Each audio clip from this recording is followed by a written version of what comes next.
Good people on the quest for good content. Hello again. What's good? Welcome to another installment of Song of the Week. I think the last couple times you've had all three of us. You just got the two-man today.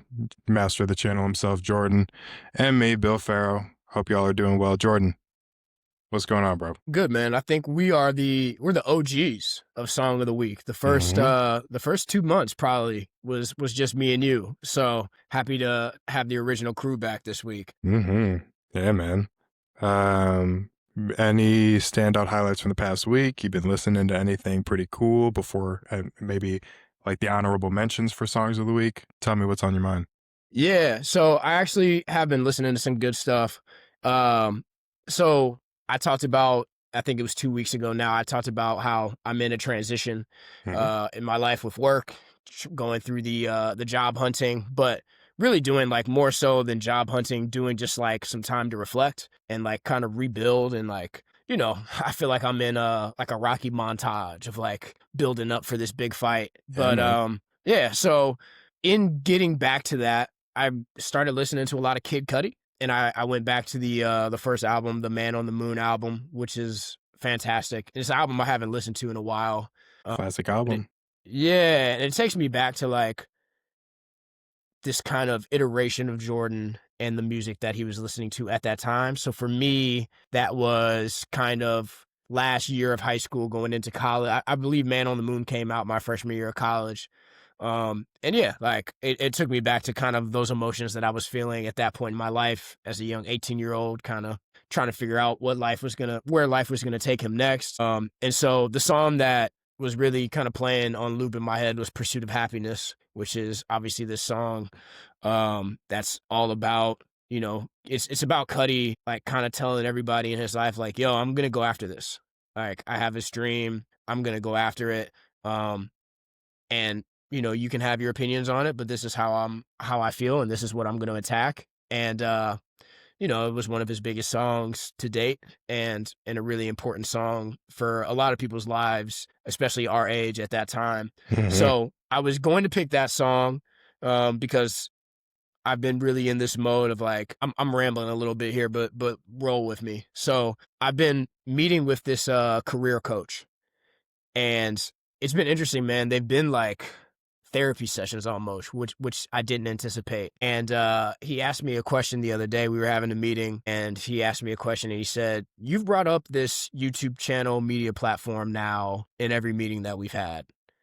And he said, like, what's stopping you from just doing that and like going full-fledged into it and not thinking about any other jobs? And it like took me a second to like not get emotional, because I was like, man, like that there's a big part of me that does think that that's what I should be doing. But there's also this thing called money that you have to earn. Small thing. And a small thing called money that you have to earn. And right now I'm just not in a point in my life where I can drop everything and just like record videos all day. So, that's kind of what led me to start thinking about that song a lot, and probably what led me to listening to that album. But all that to be said, I actually have another song of the week. A good friend of mine sent me some music today. For those who don't know, like that's one of the best ways to connect with me, is just send me some music that you think is cool. I will 100% listen to it and give you my feedback. And so this was a friend of mine from my time down in Memphis, and they sent me a song by an artist named Olivia Dean. And the song is called A Couple Minutes. Are you familiar with her? I've heard of, but I'm not too familiar with the catalog. Okay, so she's got a song called A Couple Minutes, and it's off of an album called The Art of Living that came out this year. It's a really, really good album. Quick listen. It's like a 35-minute album. I actually just ran it right before we hopped on. And so you're going to get sappy Jordan a little bit today, but People, this is a rare treat.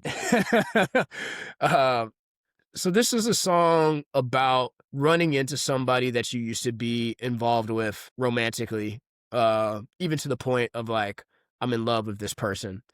And what I think is important about the song is, more importantly than it being a song about someone you used to be involved with, it's someone that you used to be involved with that you're still happy to see again. Right. And so the song's about her running into somebody the narration to me sounds like running into somebody on the street. And, as adults, you go through these romantic relationships. You go through these relationships that are, navigating those relationships are tough because you're trying to navigate your own personal life, your own personal ambition, and then intertwine somebody into that, while also like making each other happy and maintaining your own happiness. And, I, when relationships end, one of my favorite quotes or sayings is things don't end because they're going well. Right. So you sometimes run into people when they say, oh, no, we're good. Like everything's great. We just broke up. Like it just wasn't the right fit. And like ultimately, the relationship ended because it wasn't going well. There was some reason why somebody was unhappy. But it's also okay to like acknowledge that there was a certain amount of love shared in that time you spent together. So although things ended poorly or ended because they were going poorly, doesn't erase the good that you had between the two of you. It just means that you two weren't meant to be together. And that doesn't always happen. Like there are relationships that end that you don't want to see that person anymore. You don't want to talk to them. If you were to run into them on the street, like you would hope to avoid them. But this song is about running into somebody that you have fond memories of. And so the end of the first verse going into the chorus goes like this. It goes, only have a couple minutes. It feels kind of like back on your sofa. Of course, I still care. Love's never wasted when it's shared. And although it's over, I'll always be there. Only got a couple minutes. Guess we're going back to real life. So it's about running into somebody that you have a connection with. And that connection is deep. And even though the relationship is over and it's run its course, like running into them takes them back to the happy times that you had with them instead of the bad. So that's my song of the week, A Couple Minutes by Olivia Dean off of her album, The Art of Loving 2025. People here on Good People Content, we give you the full emotional display and emotional array. That's Jordan, right. thanks for being vulnerable, dog. No problem. No problem. It's interesting. You went through the whole dichotomy. You started off with the pursuit of happiness, and then you fluctuated into kind of the melancholic, but kind of bittersweet emotions that come with being involved. Yeah. And in a way, absolutely. they're both connected, right? Because you are involved in any pursuit that you end up having. So it's cool. I mean, you kind of gave the people two. So there you go. For sure. One on the break. Go ahead. They'll get 2 edits, that's for sure. They'll get 2 clips out of that. Yeah, we're content farming right now, people. We are what we are. We got to build up the queue just a tiny bit. That's right. Cool, man. Let's see. For me, before I hop into Song of the Week, I guess I'll just do a quick update. I saw Duran Jones and the Indications yesterday. Amazing. Ooh. Great show. Went with my cousin, my sister, and brother-in-law. So if they see this, they don't watch this shit because I haven't like shared it with them yet. I want to build up a little bit of momentum before I share it with the fam. Sure. But when they eventually see this, bada boom, bada bing. Love you all. Glad we had a great time. But that was pretty indicative of, I guess we'll say that's like the culmination of a lot of the music I've been listening to recently. Jalen Ngonda is somebody who has been in rotation heavy for me this past week. Are you familiar with that name? I'm not. DC born. I think he's in Liverpool right now. Okay. I think he was opening for Freddie Gibbs recently, which is pretty cool, but he's a soul singer. And so that was in lead contention for my song of the week. The first song of his 2023 album. But I'm going to go with a song that was released on September 19th of this year called The One by Gabriel Jacoby. And sticking with that funk theme, but maybe going a little bit later. So instead of like 60s soul, but more like 70s, 80s soul funk. This song is just groovy, man. The bass line carries you. The vocal inflections that Gabriel uses are very reminiscent of like Music Soul Child, a touch of Lenny Kravitz, a touch of Robin Thicke in there, and a touch of D'Angelo. It's a pretty cool, unique blend of pace and just funk. And that bass, man, it's kind of like a hilly drive. It kind of picks you up and then the inertia kind of pulls you back down and gets you rooted.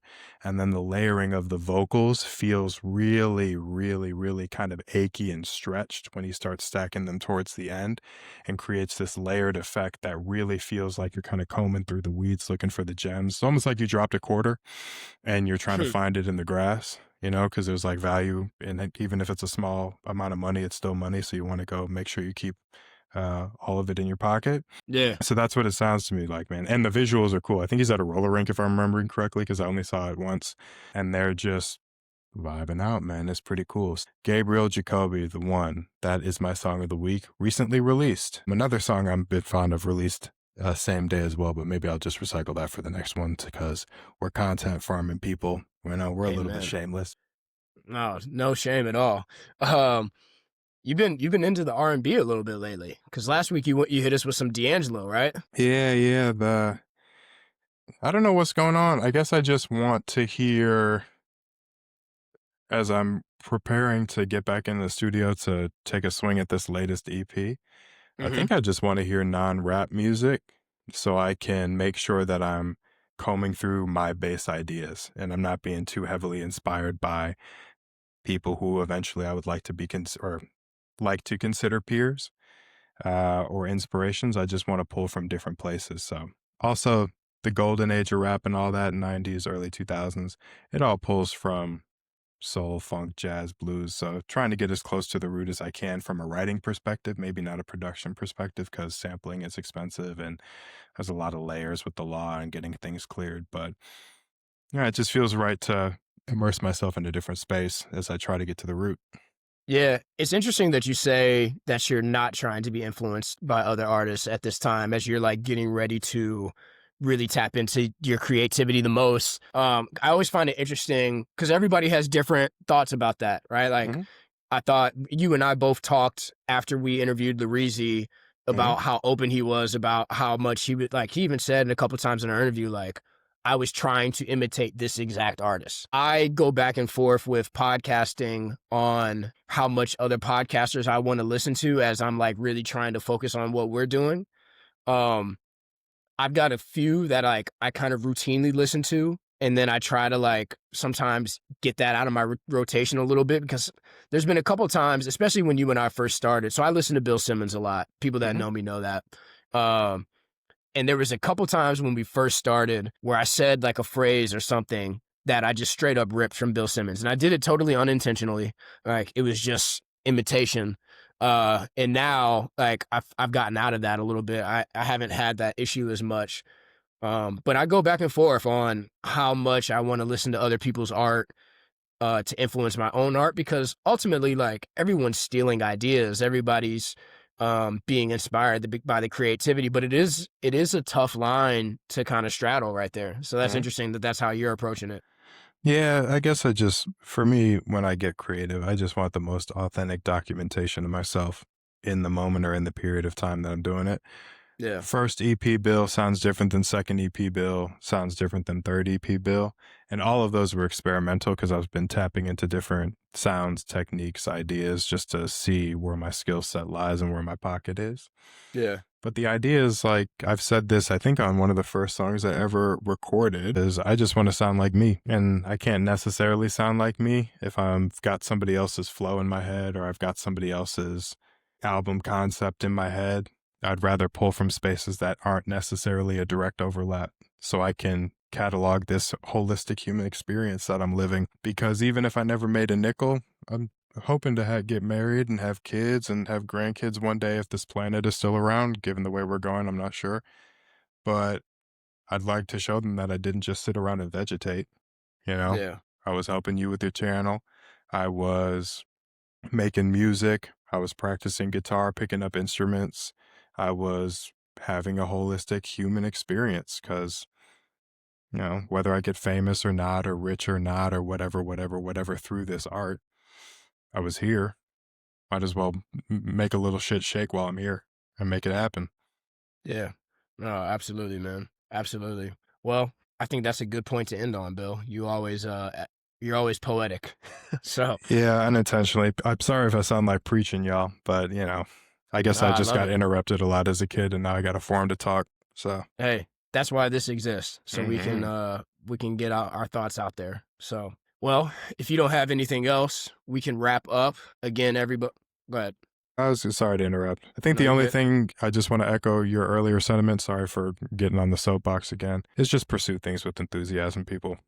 You know, maybe the media empire that Jordan is building right in front of our eyes isn't gonna sell for $250 million tomorrow, but the enthusiasm, the passion that he always brings is contagious and infectious, and it loops you in, and that's why you're watching. So find a way to loop and pursue whatever it is interests you, even in the smallest percentage capacity possible. Loop the people in who you want to see, and just don't be afraid to share it. I was like, this is we're not monetized yet, but like, who gives a fuck? You know what I mean? So Yeah. I keep having thoughts to myself of like, there's going to be days where I miss, like, I believe that we're going to continue to build this and it's going to work out for us. And there's going to be days where we miss this, where like the audience was small. Right now we're gaining 1 to 2 subscribers a day. There's going to be a time where we miss, um, I guess the lack of pressure and the ability to just like purely create what we find interesting. We're really just creating out of thin air every time we hop on this, and it's fun. yeah, man, conduits from God. God's just funneling through all of us in some capacity. Andre 3000 said something similar in his feature verse on "Sorry" on the Ti song. Here I go. I'm just pulling references again. For it. I think he says like, "What it ain't, what it is." Something, something, something. I learned that a small ass apartment is way better than a big ass house on a hill. It's like, Yeah, yeah, like because he laments fame to a degree. Well, maybe for one day sure. we'll get a chance to sit down with him, break bread, interview him. That'd be a top one experience for me. But Yeah, he same talks here. about this relationship with fame and mastery and pursuit of his creative self, and it seems like he wants to be in that no name apartment versus that big ass house. So you're probably Yeah, right, Jordan. In a couple of years, when we're like lamenting over God knows what, I'd be like, yeah. But remember when Bill would just monologue about nothing? those are the best times, though.